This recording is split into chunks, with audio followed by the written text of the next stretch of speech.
कारण जाती धर्मामध्ये तेढ लावायची, जातीमध्ये भांडणं लावायची आणि त्यातून आपला राजकीय पुढे भाजायची, हा प्रवास आणि हा राजकीय आसिसाईपणा आता कुठं तर थांबवण्याची वेळ आहे. त्यासाठी आम्ही कटिबद्ध झालो आहोत. आम्ही सगळ्या गोष्टी विसरून आज कम्युनिस्ट आमच्या बरोबर आहे, काँग्रेस आमच्या बरोबर आहे, शिवसेना उद्धव बाळासाहेब ठाकरे पक्षाकडून मी स्वतः मशाल या चिन्हावरती उभा आहे. आज आम्ही सगळ्या गोष्टी सोडून जनतेच्या हितासाठी ही महाविकास आघाडी सोलापुरात केली आहे.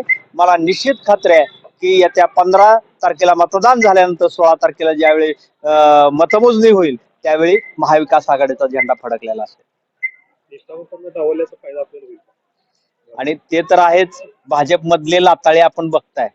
या या या या आपण जो 9 मध्ये जो आहे, 9 प्रभाग 9 मधली जर भाजप काँग्रेस मधनं आलेली 75 जर उमेदवार जर ह्यांनी जर भाजपवाल्यांनी इतरांच्या पक्षातून आलेल्याला उमेदवारी दिली असेल, त्याचे इतकं दुर्दैव भाजपाचं काय. भाजपाची कुसच वांजुट्या स्वरूपाची आहे.